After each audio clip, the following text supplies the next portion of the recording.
राधा करावचित पल्लव वल्लरी के। राधा पदांक विलसन मधुर स्थली के। राधा यशो मुखर मात खगावली के। राधा विहार विपिने रमता मनो में। प्रेमानंद उत्पुलकित गात्रौ विद्युद्धाराधर समकांति। श्री राधा कृष्णौ मनसि दधानं वन्देऽहं श्रीहितहरिवंशं। वन्देऽहं श्रीहितहरिवंशं।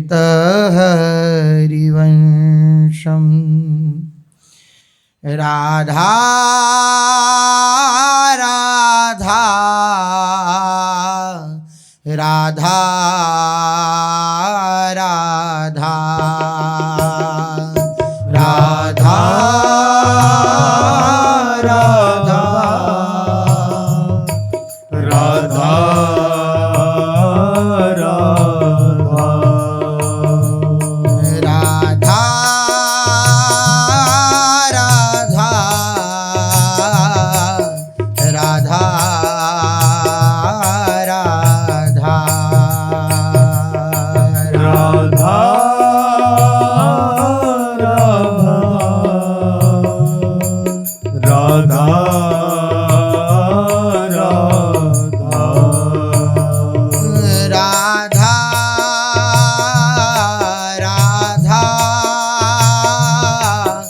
राधा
राधा राधा राधा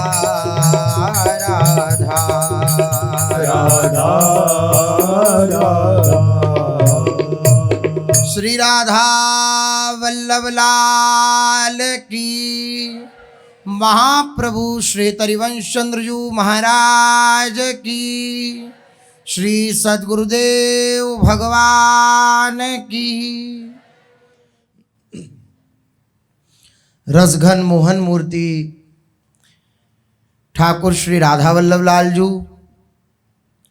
अनंत अनंत सखियों की प्राण सजीवन मूरी श्री लाडली जू, एवं इन युगल स्वरूपों को हृदय में नित्य नवीन रूप से दुलार करने वाले श्री सद्गुरुदेव भगवान के श्री चरणों में दंडवत प्रणाम है।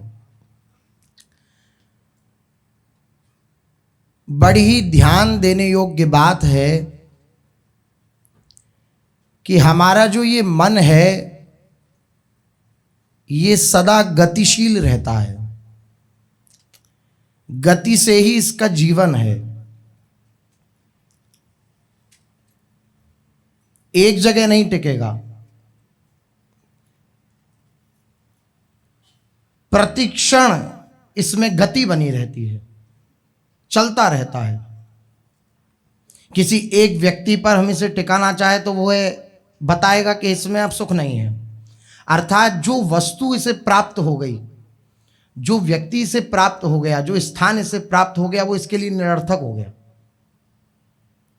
ये उसमें जो सुख दिखा रहा था चिंतन से युक्त होकर के, देखो वो सामने कुछ दिख रहा, उधर चलो, वहां पहुंचने पर वो वस्तु उसे देने के बाद भी उसके लिए वे निरर्थक हो गई, उसे अगली चाहिए। क्यों? क्योंकि उसका जो स्वभाव है वे गतिशील है, चलते रहने का है, वे एक जगह नहीं टिक सकता, वो दौड़ता रहेगा, उसकी गति ही उसका जीवन है। अगर उसकी गति रुक गई तो वो मर गया मन। और साधना इसी बात की होती है कि जो मन की गतिशीलता है वह रुक जाए, वो थम जाए, मन मर जाए।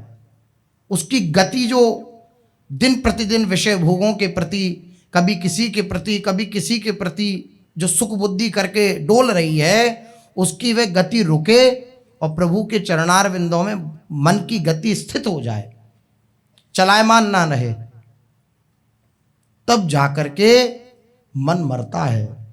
क्योंकि मन का जो जीवन है वो गति है। वो प्रतिक्षण आपको दिखलाएगा कि इस वस्तु को प्राप्त कर लो तुम, मैं प्रसन्न हो जाऊंगा। कहते ना आज हमारा मन प्रसन्न नहीं है। मन कैसे प्रसन्न हो?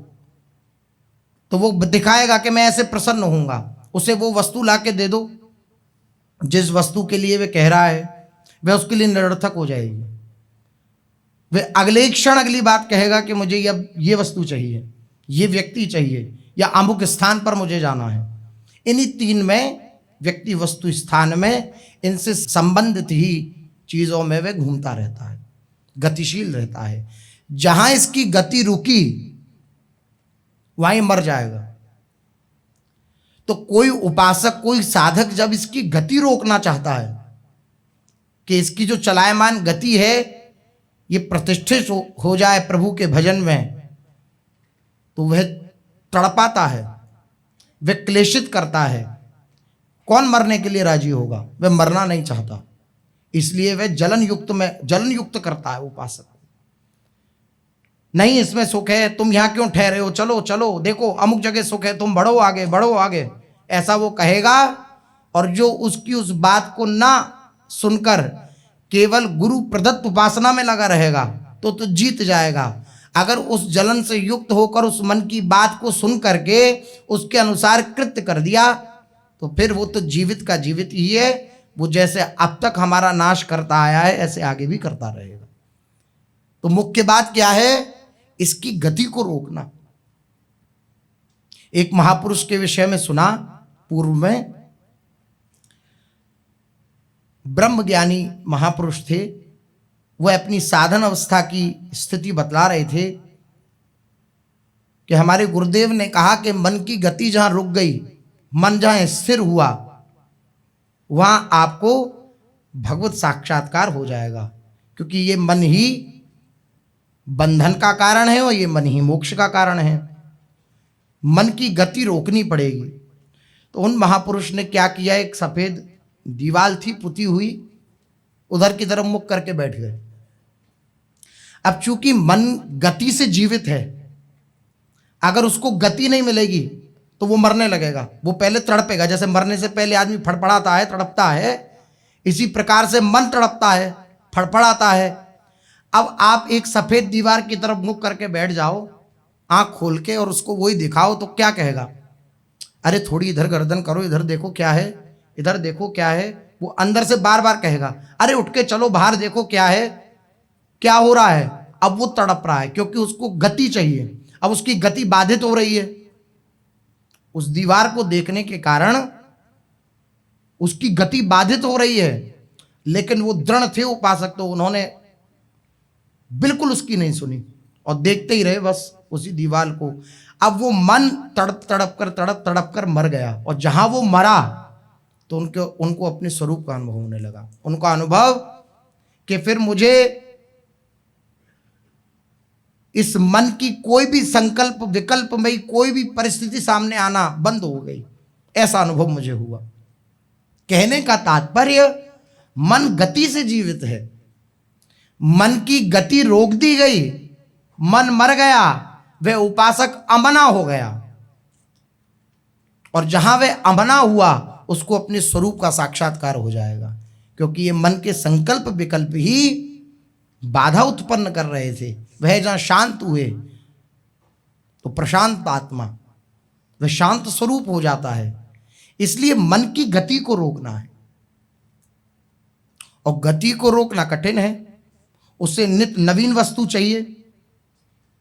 इसलिए हमारे महापुरुषों ने, जो भक्ति मार्ग के आचार्य जन हुए, बड़ा सहज सरल उपासना पद्धति प्रदान करी कि मन को नया नया चाहिए ना, वो नया नया खोजने के चक्कर में जहां जहां जाता है उसको वहां विश्राम नहीं मिलता, वह और आगे भागने की सोचता है, लेकिन कहीं पहुंच नहीं पाता। अगर इस मन को विश्राम स्थिति पर लाना है तो प्रभु के चरणार विंदों में लगा दो, क्योंकि प्रभु नित्य नवीन है।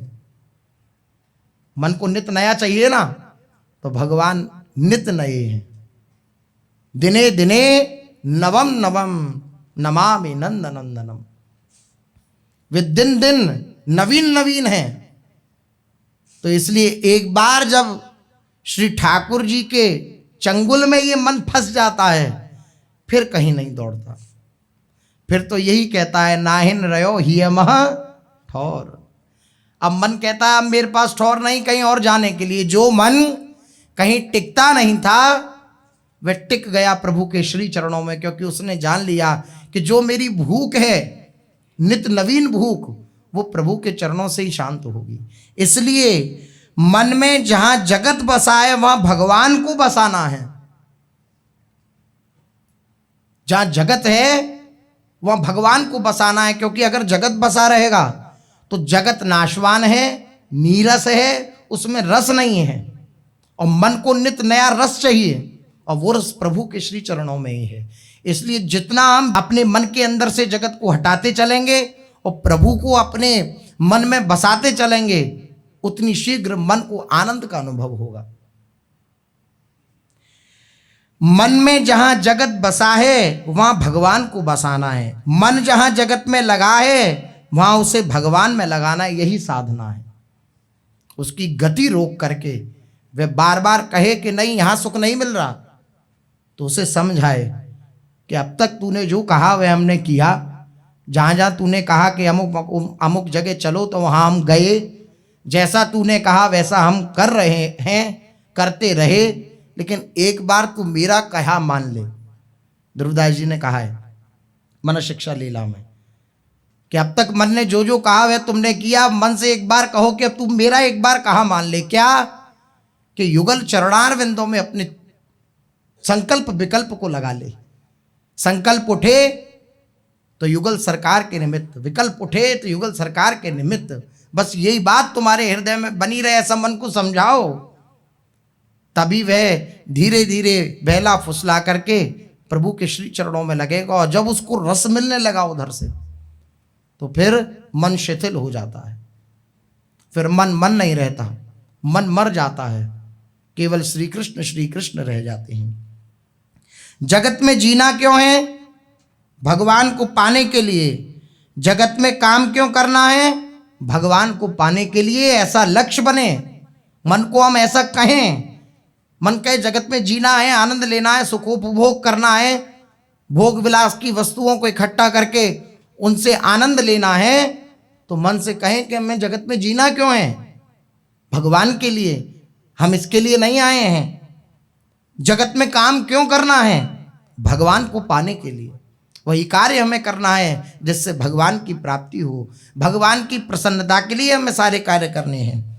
भगवान के समर्पित जीवन होने पर मन, बुद्धि, इंद्रियां, शरीर, त्रिविध भाव, त्रिविध गुण, सारे द्वंद्व, ये सब के सब साधक का पिंड छोड़ देते हैं, उसे मुक्त कर देते हैं अपने पास से, तथा वह साधक देखता है कि अपना निर्मल संबंध केवल भगवान के साथ है।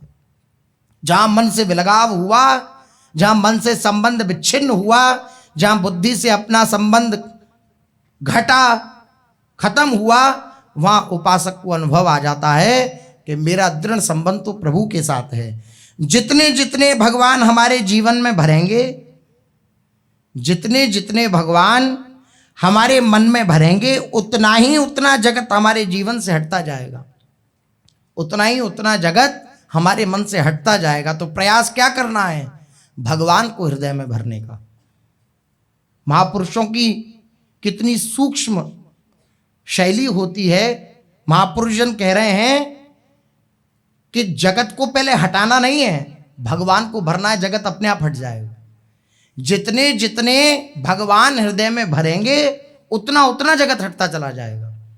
जगत को हटाकर भगवान को भरना चाहेंगे तो यह असंभव है, संभव नहीं है। इसलिए भगवान को भरो, तो भगवान परम सामर्थ्यशाली हैं, वे अपनी जगह बनाते जाएंगे हृदय में, और जितना भी कूड़ा कंक्रीट है उस सबको निकाल बाहर फेंकेंगे। इसलिए जितना हो सके प्रभु को हृदय में भरना है, नाम के द्वारा, उनके रूप लीला के श्रवण के द्वारा, उनकी कथा के द्वारा, उनके मंत्र के द्वारा, उनकी उपासना पद्धति के द्वारा, उनकी सेवा के द्वारा हमें उन्हें भरना है। जितना हम भरते जाएंगे प्रभु को अपने अंतःकरण में, उतना अंतःकरण शीतल होता जाएगा, निर्मल होता जाएगा, स्वच्छ होता चला जाएगा। अतएव निरंतर भगवान को जीवन में भरते रहने का प्रयत्न करते रहना चाहिए। भक्त की चाह, भक्त का दैन्य और भगवान की कृपा पर विश्वास, ये तीन चीजें जहां हैं वहां निश्चित रूप से भगवत प्रेम हुए बिना नहीं रह सकता। निश्चित भगवत प्रेम होगा। क्या क्या? भक्त की चाह, पहले हृदय में ये चाह उत्पन्न हो कि हमें प्रभु की प्राप्ति करनी है, ये चाह उत्पन्न हो। ये चाह उत्पन्न नहीं होगी तब तक उपासना में चित्त नहीं लगेगा, उपासना में तल्लीनता नहीं आएगी। तो ये चाह उत्पन्न हो, भक्त की चाह। और दूसरा, चाह के साथ जब वह उपासक देखता है कि मेरी चाह तो इतनी बड़ी है और कहाँ मेरी साधना इतनी तुच्छ है, इत बौना आकाश फल चाहत है मन माही, ताकू एक कृपा बिना और जतन को उनाही। जब वह भक्त हृदय में चाह रखता है कि हमें प्रिया प्रीतम का दर्शन हो, तो वह देखता है कि कहाँ मैं बौना। कोई बौना व्यक्ति अगर आकाश पर लगा हुआ फल प्राप्त करना चाहे तो क्या वे प्राप्त कर सकता है? असंभव है। क्या है कि वो आकाश कृपा कर दे, फल को छोड़ दे, तो उस बौने व्यक्ति को भी प्राप्त हो जाएगा। तो मूल क्या हुई? उसकी कृपा। यही बात श्री ध्रुवदास जी कह रहे हैं कि तो बौना आकाश फल। चाह हमारी ऐसी है कि श्री जी की प्राप्ति करनी है, लेकिन बहुत बौना हूं, मेरी साधना बहुत तुच्छ है, उसके द्वारा मैं कभी उनको प्राप्त नहीं कर सकता। तो क्या उपाय है? ताको एक कृपा बिना और जतन को नहीं। एकमात्र उनकी कृपा के श्री जी कृपा कर दें और हमारे हृदय में बैठ जाएं आकर के, बस यही जतन है। तो जब ऐसी भावना हृदय में आती है चाह से युक्त होकर, तो दूसरी स्थिति आती है, भक्त के हृदय में दैन्यता आ जाती है। वह देखता है मेरे में कोई योग्यता नहीं उनको प्राप्त करने की, तो बार बार दैन्य होकर उन्हें पुकारता है, नाथ कृपा करिए, कृपा करिए। तो भक्त की चाह पहली बात, फिर भक्त का दैन्य दूसरी बात, और भगवान की कृपा पर दृढ़ विश्वास, ये तीन बात जिसके जीवन में है उसको निश्चित रूप से भगवत प्रेम की प्राप्ति होती है। निश्चित कृपा का आश्रय है, आपकी कृपा से ही सब कुछ हो जाएगा।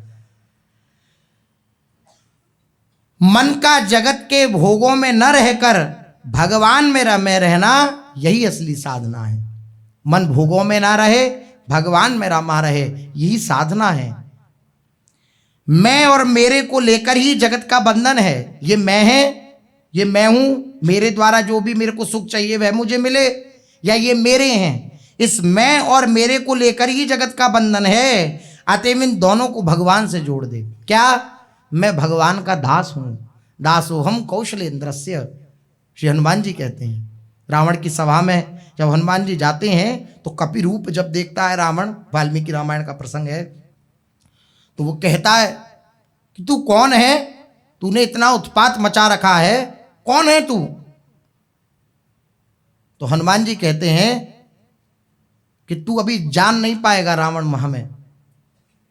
तू काम का दास है, तू दाम का दास है, तू स्त्री का दास है, तू लोभ का दास है, तू अनेक प्रकार के दुर्गुणों का दास है, लेकिन मैं राम का दास हूं। दासो हम कौशलेंद्रस्य, मैं दास हूं श्री रघुनाथ जी का।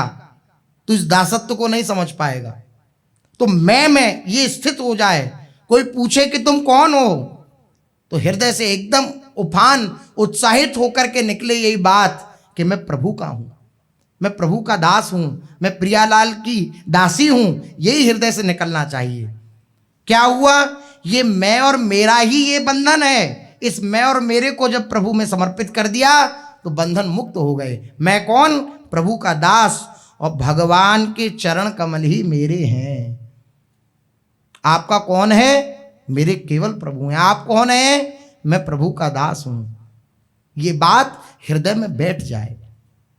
मैं और मेरे के स्थापन के ये वास्तविक स्थान हैं। मैं और मेरे के स्थापन के ये वास्तविक स्थान हैं। अपना स्वरूप जो हम श्री कृष्ण के दास हैं, श्री लाडली जी की दासी हैं, यही स्थापत्व है इस मैं का, और मेरे केवल प्रियालाल हैं। यही स्थान है इस मेरे को लगाने का। मैं और मेरे के स्थापन के यही वास्तविक स्थान है। इसलिए मन की गति को रोककर, जो गतिशील हो रहा है उसकी गति को रोककर बार बार प्रियालाल के चरणों में जब हम लगाएंगे तो मन एक ना एक दिन इष्ट गुरु के प्रताप से जरूर उनके चरणों में लग जाएगा। और जहां एक बार लगा वहां फिर कभी फिर लौट करके नहीं आएगा। एक बार उनके चरणों में लग गया तो। इसलिए प्रार्थना, मूल में तो प्रार्थना, उनसे हम प्रार्थना करते रहें कि इस मन में आप आकर के बैठ जाओ, अपना स्थान बना लो। इस मन में और किसी का कोई स्थान ना रहे। मेरे आप रहो, मैं आपका रहूं, बस यही जीवन में रहे और कुछ ना रहे। चलते हैं देववन में। महाप्रभु जी ने अद्भुत सुख लुटाया। उसके पश्चात श्री महाप्रभु जी के हृदय में अद्भुत विकलता है। श्री वनचंद महाप्रभु, श्री कृष्णचंद महाप्रभु, श्री गोपीनाथ जी और श्री साहिबदे आदि का विवाह संपन्न हो गया है। और सारी जितनी भी श्री ठाकुर नवरंगी लाल जी की सेवा है, श्री राधा मोहन जी की सेवा है, वह सब सुचारू रूप से श्री वनचंद महाप्रभु आदि जितने भी श्री महाप्रभु जी के पुत्रगण हैं, वे सब सुचारू रूप से श्री प्रियालाल की सेवा में संलग्न हैं। श्री महाप्रभु जी के हृदय में अब एक बात बार बार विकलता पूर्वक आ रही है हृदय में कि अब मुझे वृंदावन जाना है। सारे सेवा कार्य करते हैं ग्रह के, सारे कार्य करते हैं ग्रह के, और बीच बीच में पुकार उठते हैं, हा वृंदावन, हा वृंदावन, हा वृंदावन। प्राण वृंदावन, जीवन वृंदावन, सर्वस्व वृंदावन, ऐसा बार बार उनके हृदय में उठता है। ये हुक ही वृंदावन वास कराती है। श्री प्रियाजू के हृदय में आया कि अब आगे का कार्य होना चाहिए, तो ये पिपासा, ये प्यास श्री महाप्रभु जी के हृदय में दे दी कि वृंदावन जाना है। प्रियाजू द्वारा प्रदत्त है, क्योंकि श्री राधिका कृपा बिनु सबके मनन अगम्य। कोई मन से भी श्री वृंदावन के विषय में नहीं सोच सकता जब तक लाडली जू की कृपा ना हो। लाडली जू की कृपा जब होती है तभी उपासक को वृंदावन का सानिध्य, आश्रयवास प्राप्त होता है। जिनको वृंदा विपिन है, कृपा तिन्हीं की होए। जिनका वृंदावन है उनकी ही कृपा जब होती है तब वृंदावन वास करने की इच्छा हृदय में जागृत होती है। वृंदावन का आश्रय लेने की हृदय में इच्छा जागृत होती है। महाप्रभु जी का हृदय बार बार विकल होता है और महाप्रभु जी बार बार पुकार उठते हैं, हा वृंदावन, प्राण वृंदावन। और महाप्रभु जी कहते हैं, आशास्य दास्यं वृषभानुजायास्तीरे समध्यास्य च भानुजायाः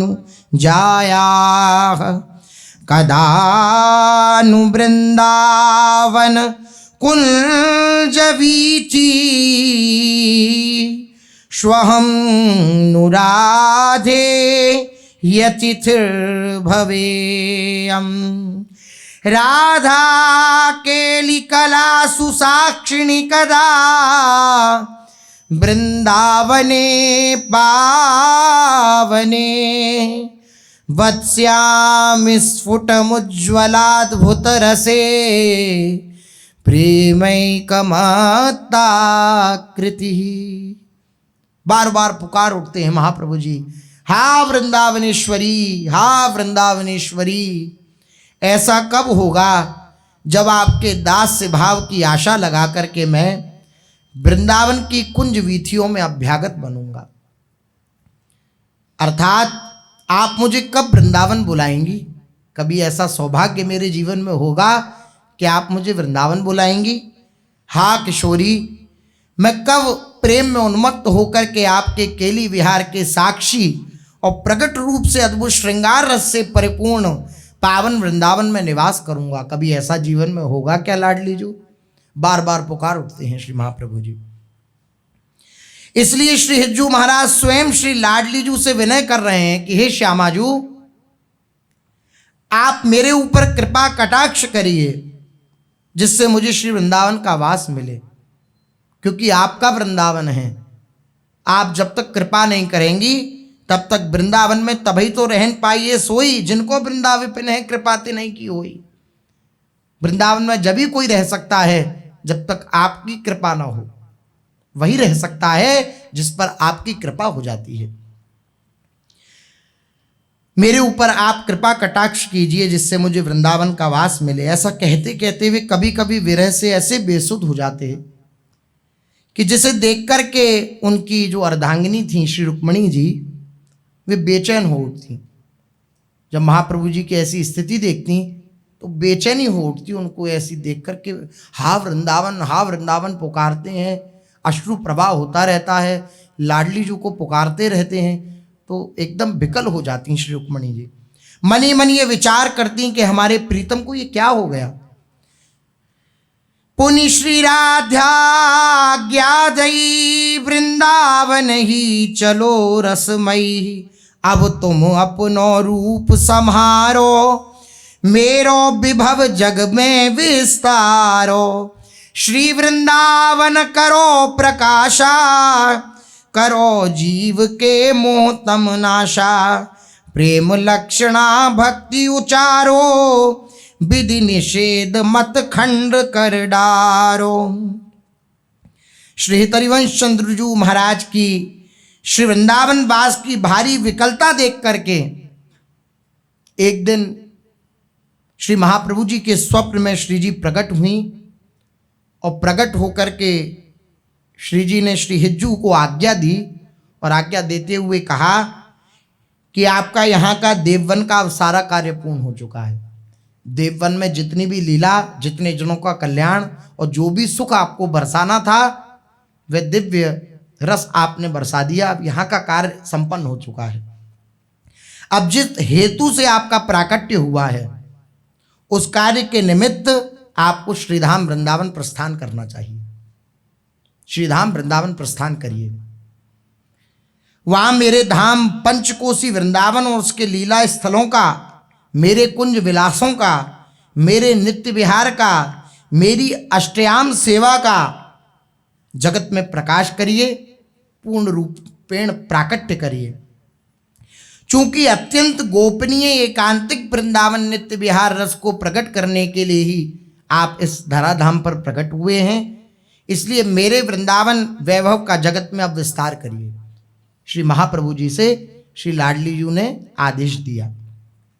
हमें विधि निषेध से रहित विशुद्ध प्रेम लक्षणा रसरूपा भक्ति अत्यंत प्रिय है। श्री जी अपने मुख से कह रही हैं, हमें क्या प्रिय है? विशुद्ध प्रेम लक्षणा भक्ति। केवल प्रियालाल से पूर्ण ममत्व, पूर्ण आसक्ति, मेरे प्रियालाल हैं, ये बात ही प्रेम लक्षणा भक्ति है। श्री जी की प्रेम लक्षणा भक्ति क्या? पूर्ण रूप से हृदय में वे प्रतिष्ठित हो गई ये बात कि मेरी श्री जी हैं। ये बात श्री जी कह रही हैं, हमें अत्यंत प्रिय है प्रेम लक्षणा भक्ति, आप उसका विस्तार कीजिए। जो सदैव आपके हृदय में निवास करती है उस प्रेम लक्षणा भक्ति का विस्तार कीजिए। उसके उपदेश करने का आपके बिना और कोई अधिकारी नहीं है। वृंदावन जाकर कृपा पात्र जनों को आप उसका उपदेश करिए, यही मेरी इच्छा है, यही मेरी आज्ञा है। इस प्रकार श्री जी ने स्वप्न दिया श्री महाप्रभु जी को, और स्वप्न में दी हुई अपनी इष्टाराध्या श्री किशोरी जी की आज्ञा को श्री हिताचार्य चरण ने शिरोधार्य किया। उठ हित प्रात सब सुनत बुलाई, कुंवरी वाक्य सब को जू सुनाई। रुक्मणी सो कही श्रीवन चलिए, तहाँ इष्ट सो चित दे मिलिए। जब प्रातःकाल हुआ तो श्री हितजू ने अपनी अर्धांगिनी श्री रुक्मणी जी एवं अपने पुत्रों को, वंचन महाप्रभु आदि को बुला करके स्वप्न में जो श्री जी ने आज्ञा दी थी वह सारी आज्ञा सुना दी, और उनसे कहा कि चिरकाल से हमारी भी ऐसी ही इच्छा थी कि श्री वृंदावन का वास मिले, और अब तो हमारी गुरु स्वरूपा श्री राधिका स्वामिनी जी ने भी हमें आदेश दे दिया है कि अब तुम वृंदावन जाकर रस पद्धति का विस्तार करो। इसलिए मेरी आंतरिक इच्छा हो रही है कि सब सेवा कार्य ज्येष्ठ पुत्र वनमाली दास वनचंद्र जी को सौंपकर अपनी प्यारी जी को रिझाने के लिए मैं श्री वृंदावन में वास करूं, वहाँ वास करने के लिए प्रस्थान करूं। अब मेरा मन यहाँ नहीं लगता है, मेरा मन तो पूर्ण रूपे श्री वृंदावन की वीथियों में विहरण करता है। महाप्रभु जी की ऐसी स्थिति है, ऐसी विकलता है। महाप्रभु जी विकल होके कह रहे हैं कि अब मेरा यहाँ मन नहीं लगता, मेरा बार बार मन श्री वृंदावन की तरफ खिंचता है, और प्रियाजू की भी आज्ञा हो गई है, तो अब तो बिल्कुल ये संभव नहीं। सच कहूं, श्री वृंदावन में वमस्तु परमो लाभ परम दैवतम, बंधुश्चापि परो गुरुश्च परमो धर्मः पर श्री पराः। सत्कीर्ति परमा तपश्च परमं ज्ञानं परं भूयसा, किं वा सर्वमिदं परं मम सदा लोकेषु यन्मृग्यते। आहा, श्री महाप्रभु जी आंखों में आंसू भर के बोले। रुक्मणी आदि जितने भी परिकर बैठे थे उन सब से, श्री वृंदावन ही मेरा परम लाभ है। मेरा परम लाभ किसमें है? श्री वृंदावन। श्री वृंदावन ही मेरे लिए परम देवता है, श्री वृंदावन ही मेरा परम बंधु है, श्री वृंदावन ही मेरा परम गुरु है, श्री वृंदावन ही मेरा परम धर्म है, श्री वृंदावन ही मेरी परम संपत्ति है, श्री वृंदावन ही मेरी सत्कीर्ति है, श्री वृंदावन ही मेरी तपस्या है, श्री वृंदावन ही मेरा परम ज्ञान है। और इससे अधिक क्या कहूं, पृथ्वी पर पाने योग्य जो कुछ भी वस्तु है, श्री वृंदावन मेरे लिए वही यथेष्ट वस्तु है। महाप्रभु जी का प्रेम वृंदावन के प्रति मेरे लिए परम ज्ञान, परम गुरु, परम ध्येय, परम इष्ट, परम लाभ, परम देवता, सब कुछ श्री वृंदावन है और कोई नहीं है वृंदावन के सिवा। इस प्रकार अपने गुरु की आज्ञा तथा अपनी इच्छा को प्रकट करने के उपरांत महाप्रभु जी रुक्मणी देवी जी से बोले कि हे देवी, यदि आप हमारे साथ चलना चाहती हैं तो चल सकती हैं, अन्यथा आपके पास समस्त वैभव है। आप हमारी आज्ञा का पालन करते हुए इन पुत्रों का यहीं रह करके लालन पालन करिए। वनमाली दास भी अब बड़े हो गए हैं, वनचंद महाप्रभु, या आपकी रखरखाव करेंगे। हमारी इच्छा यही है, आपकी इच्छा है अगर चलने की तो आप चल सकती हैं, लेकिन हमारी इच्छा यही है कि यहाँ रह करके नवरंगी लाल जी की सेवा शुश्रूषा करें। रुक्मणी देवी बोली, हे नाथ, मैं तो आपके श्री चरणों की दासी हूं, आपको जिसमें सुख मिले मैं वही करने के लिए तैयार हूं। ये समर्पण है, ये प्रेम की पराकाष्ठा है। हमारा प्रीतम जिसमें राजी है, हमारा प्यारा जिसमें राजी है, हम उसमें राजी हैं। हम अपने सुख को नहीं देखेंगे, अन्यथा रुक्मणी जी का सुख तो इसी में था कि श्री महाप्रभु जी के साथ जाती और उनकी दिव्य लीलाओं में उनका सहयोग करती। लेकिन ये प्रेम की पराकाष्ठा है। प्रेम कभी मांगता नहीं है, प्रेम केवल देता है। तत्सुख भाव होता है जिसके हृदय में प्रेम होता है। रुक्मणी जी तत्सुख भाव से भावित हैं। रुक्मणी जी बोली, मेरी कोई इच्छा नहीं है प्रीतम, आपकी जिसमें रुचि हो। आप कहें यहाँ रहिए, ठाकुर जी की सेवा करिए, हमारे पुत्र पुत्रियों को संभालिए, तो हम वह करने के लिए राजी हैं। आप कहें कि चलिए हमारे साथ, तो हम उसके लिए राजी हैं। आप किस में राजी हैं वह हमें बस आज्ञा स्वरूप में कह दीजिए। हमारी इच्छा केवल आपकी आज्ञा पालन करने की है। श्री हरिवंश चंद्रजू ने कहा, यदि आप पुत्रों की सेवा करती हुई यहीं निवास करें तो ये हमें ज़्यादा अच्छा लगेगा। रुक्मणी जी बोली, जैसी आपकी आज्ञा। कितना भारी हृदय होगा रुक्मणी जी का उस समय जब इस बात को वह कह रही होंगी कि अब प्रीतम जा रहे हैं और ये आज्ञा कर रहे हैं, उनके साथ में नहीं जा सकती।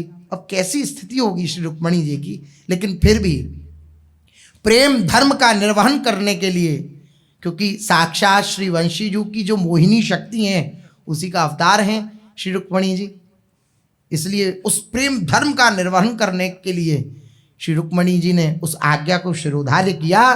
और रुक्मणी जी बोली, जैसी आपकी आज्ञा। हे स्वामी, आपकी जैसी आज्ञा। इस प्रकार आपकी आंतरिक बात समझ करके श्री रुक्मणी जी ने अपने 3 पुत्रों के साथ देववन में रहना स्वीकार किया। पुनः श्री महाप्रभु ने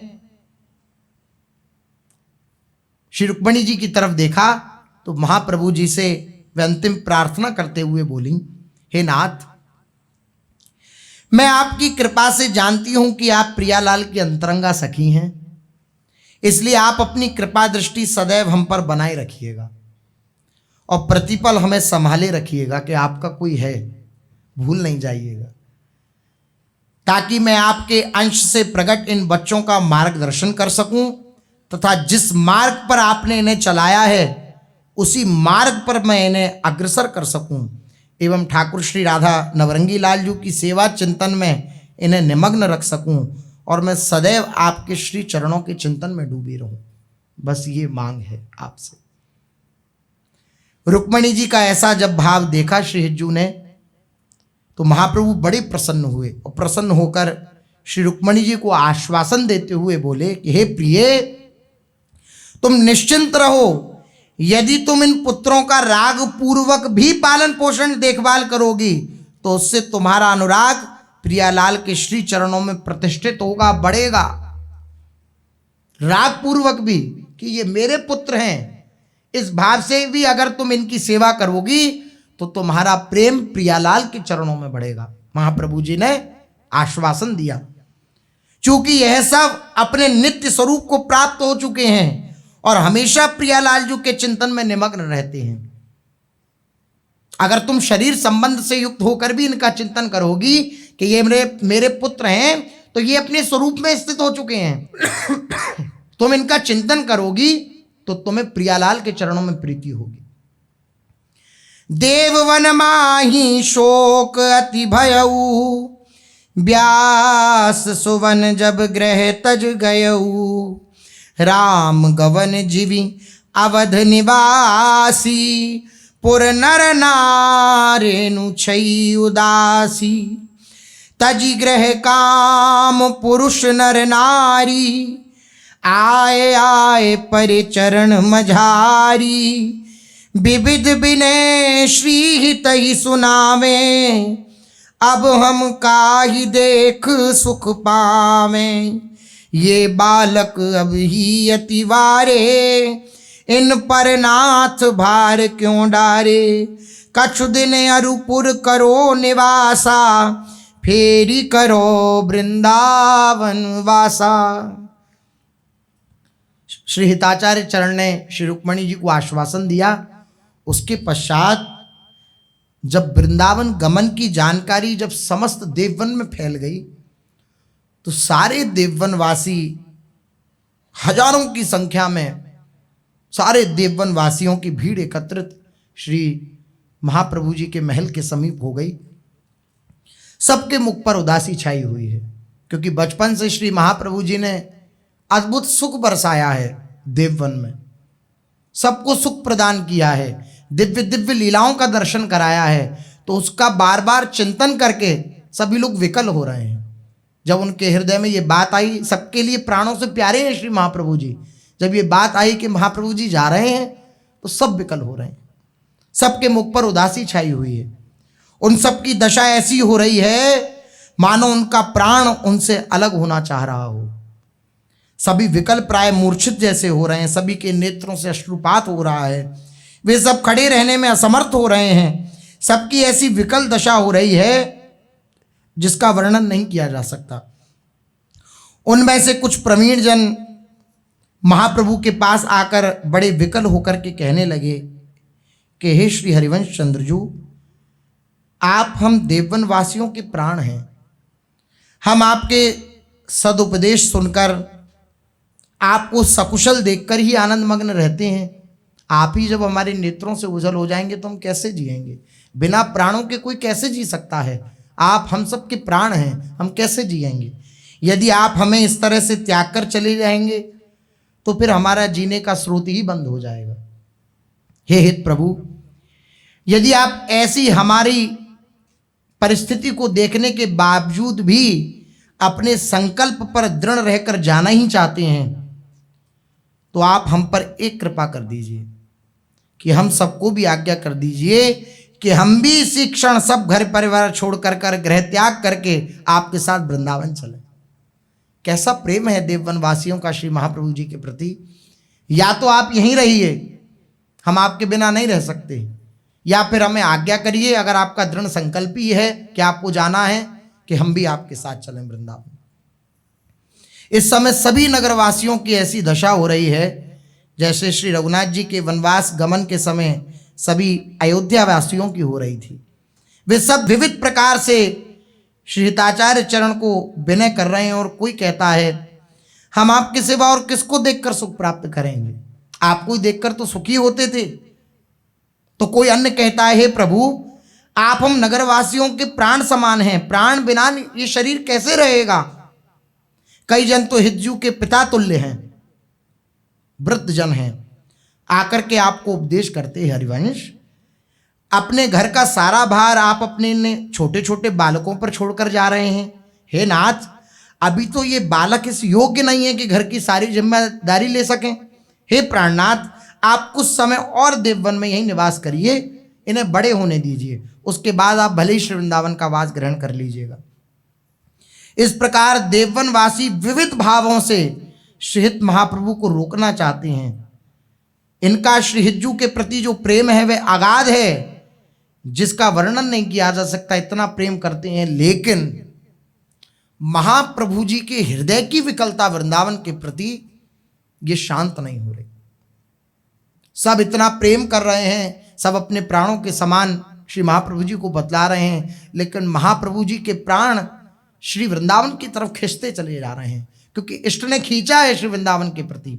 जो सरिता सावन जल उमगत सन्मुख सिंधु सिधारे, इस प्रकार की स्थिति हो रही है श्री महाप्रभु जी की। निर्णय अटल महाप्रभु जी का। व्यास नंदन उन सब नगरवासियों के प्रेम को समझते हुए बोले कि ये छोटे बड़े सभी नगरवासी जन, हम आपके भावों को प्रणाम करते हैं। आप सबका स्नेह हम समझ सकते हैं। बचपन से आप सब ने हमें बहुत दुलार किया है, बहुत प्यार दिया है।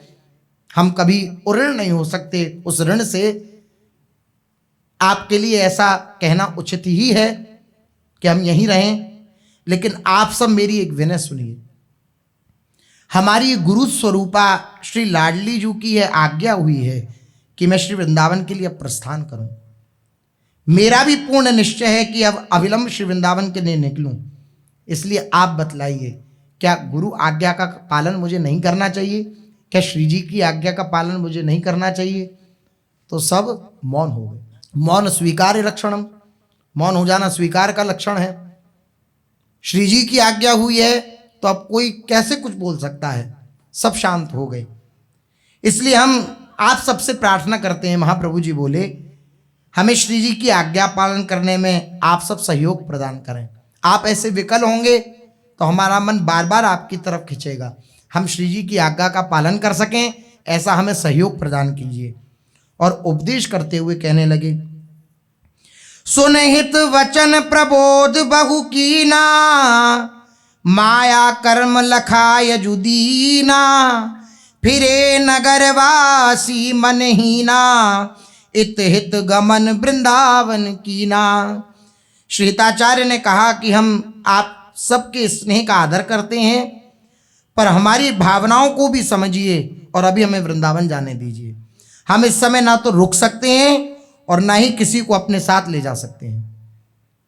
आयु का कुछ भरोसा नहीं है, शरीर क्षणभंगुर है, कब क्या हो जाए कुछ पता नहीं है। इसलिए हमें जाने दीजिए, क्योंकि राधा राधन निष्ठस्यांतस्तापो नयाति में शांतिम, वृंदावनतः परतोन्यरुजारेव किम भवेत् चिकित्सान्या। श्री वृंदावन को छोड़कर श्री राधा आराधन की निष्ठायुक्त होकर अन्यत्र रहने पर भी मेरे अंतःकरण का ताप शांत नहीं होता। यहां भी मैं शिवगल सरकार की सेवा में तत्पर हूं। शिवगल सरकार की सेवा दिन रात अष्टयाम सेवा उनकी करता हूं, लेकिन श्री वृंदावन को छोड़े हुए हूं, इसलिए मेरे हृदय को चैन नहीं है। श्री वृंदावन को छोड़कर श्री राधा आराधन की निष्ठायुक्त होकर भी अन्यत्र रहने पर भी मेरे अंतःकरण का ताप शांत नहीं होता। भले ही मैं युगल सरकार की सेवा में लगाऊं, लेकिन वृंदावन से तो दूर हूं ना। ये जब विकलता हृदय में होती है ना, तब सारे ज्ञान विज्ञान एक कोने पे धरे रह जाते हैं। जब ये विकलता श्री जी देती है ना हृदय में वृंदावन वास की, तब फिर कुछ नहीं सूझता। किसी का ज्ञान विज्ञान काम नहीं करता। कोई ज्ञान देता है तो उससे बस प्रार्थना होती है कि भैया अपना ज्ञान अपने पास धरे रहो, हमें बिल्कुल आवश्यकता नहीं है, क्योंकि ये प्रेम का मार्ग है। यहां पर कोई ज्ञान विज्ञान की शैली काम नहीं करती है, केवल और केवल युगल का आदेश काम करता है। युगल जब खींचते हैं किसी उपासक के चित्त को, तो वे कहीं भी ठोरना, कोई खूब समझाए यहां भी सेवा करो, कोई तुम्हें परेशान नहीं करेगा, फिर भी हृदय में क्या रहता है? नहीं नहीं, वृंदावन के बिना चैन नहीं, वृंदावन के बिना। महाप्रभु जी कह रहे हैं, वृंदावन को छोड़कर श्री राधा आराधन की निष्ठा से युक्त होकर भी मैं वृंदावन को छोड़कर अन्यत्र नहीं रहना चाहता। मेरे अंतःकरण का ताप शांत नहीं होता जब तक श्री वृंदावन ना मिल जाए। क्या एक रोग से पीड़ित व्यक्ति की उस रोग की निर्दिष्ट औषधि को छोड़कर अन्य औषधि के द्वारा चिकित्सा हो सकती है भला? महाप्रभु जी बोले कि किसी व्यक्ति को कोई रोग है और किसी और रोग की तुम उसे औषधि दो, तो क्या संभव है कि उसका रोग शमन हो जाए? ऐसा संभव नहीं है। इसी प्रकार अब वृंदावन वास करने की इच्छा प्रबल है हृदय में, और आप अनेक प्रकार के सांत्वना भरे वचन कह करके अनेक उपाय सुझाओ कि तुम ऐसा कर लो, ये भी वृंदावन है, यहाँ भी वृंदावन है, ऐसे करके सेवा। तो ये सब ज्ञान पद्धति हमारे समझ में नहीं आएगी, क्योंकि अब हृदय में एक पीड़ा उत्पन्न हो गई है, श्री वृंदावन का वास। अब बिना वास हुए इस पीड़ा का शमन नहीं हो सकता। अरे शीघ्रम शीघ्रम, महाप्रभु जी सबको उपदेश देने लगे। अरे शीघ्रम शीघ्रम सुतधन कलत्रादि ममता प्रताने, कालोयम नहीं वपुरिदम मृत्युनुगतम, समस्तालभ्यानाम परमिदमलभ्यम स्वकृपया, भुवि व्यक्तम वृंदा विपिनमधिबधावा तिहटतः। अरे अरे, स्त्री पुत्र धनादि में ममता बढ़ाने का ये समय नहीं है। ये शरीर मृत्यु के अनुगत हो रहा है, कब पता नहीं। इस शरीर मृत्यु का ग्रास बन जाए, कब इसकी मृत्यु हो जाए। समस्त दुर्लभ वस्तुओं में भी अति दुर्लभ ये श्री वृंदावन अपनी कृपा से इस पृथ्वी पर प्रकट हुआ है। इसलिए शीघ्र चलो, शीघ्र चलो, श्री वृंदावन का वास ग्रहण करो, श्री वृंदावन का वास ग्रहण करो। ऐसा श्री महाप्रभु जी कहने लगे। इस प्रकार जिस किसी तरह से श्रीहित महाप्रभु ने सबको समझाया बुझाया, अपने अपने घर सब लौटे। सभी नगरवासी हित शोक सागर में निमज्जित होते हुए बड़े ही दुखित मन से वापस घर लौट गए। लेकिन जो श्री हिताचार्य चरण के प्रधान प्रेमी पार्षद जन थे, महाप्रभु जी के निज सखा, जो श्री हित महाप्रभु को प्राणों से भी बढ़कर प्यार करने वाले थे, जिन्होंने महाप्रभु के साथ ही अपना बचपन गुजारा, जिनके महाप्रभु ही जीवन सर्वस्व थे, वे कुछ बिरले महान भाग्यशाली महाप्रेमी भक्तजन आपके मना करने पर भी पीछे नहीं हटे। महाप्रभु जी को फिर बाध्य होना पड़ा। एक होता है प्राणों के समान प्रेम करना, एक होता है प्राणों से अधिक प्रेम करना। ये वो जन हैं जो श्री महाप्रभु जी को प्राणों से अधिक प्रेम करते हैं।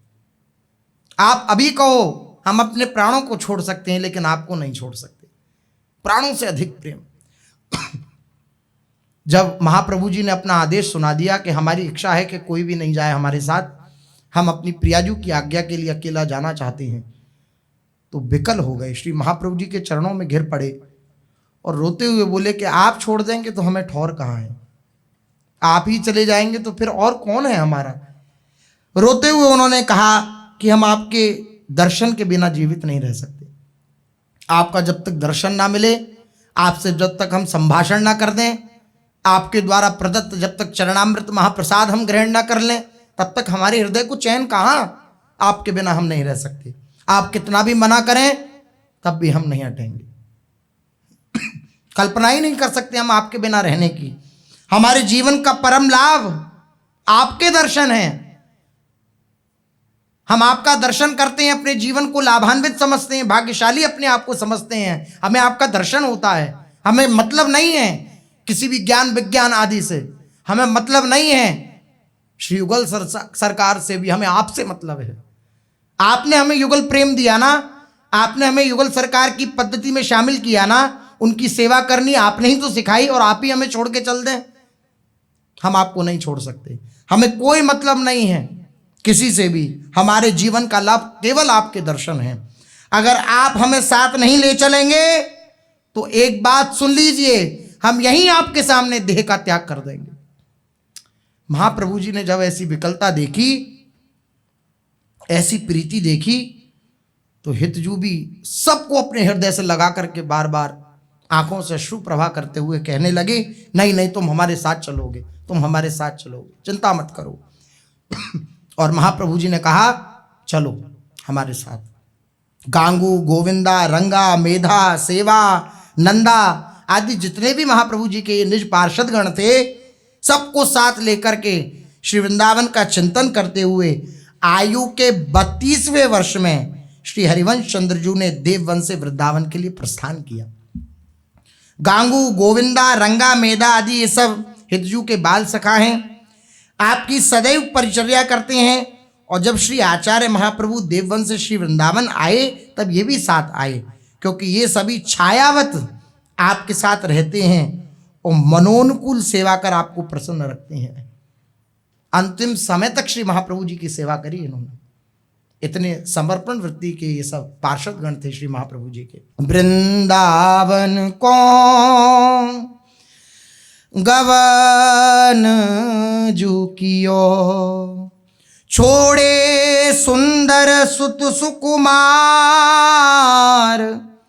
वैभव तजत न लाए वार, घर घर नीसो मोह जु तोर्यो, इष्ट चरण ही सो चित जोर्यो, बंधु मित्र को नहीं बूझो, वृंदावन ही चलिवो सूझो, बाहन बिनु न अवनी पग धर्यो, अब पाइनु चलवे मन कर्यो, इष्ट जु खेची मन की डोरी, को राखे की भांति बहोरी, वृंदावन को गवन जू कियो।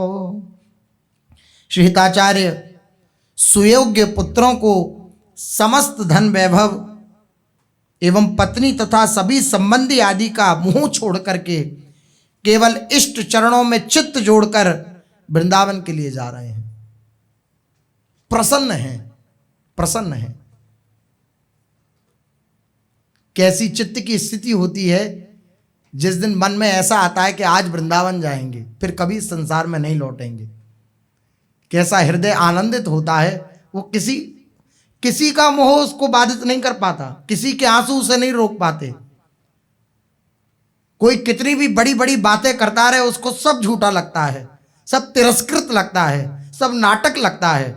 उसके हृदय में केवल एक उत्साह होता है कि आज वृंदावन जाएंगे, आज वृंदावन का अखंड वास मिल जाएगा। पूर्ण रूपेण अपने इष्ट के चरणों में चित्त जोड़कर श्री महाप्रभु जी वृंदावन को प्रस्थान कर रहे हैं।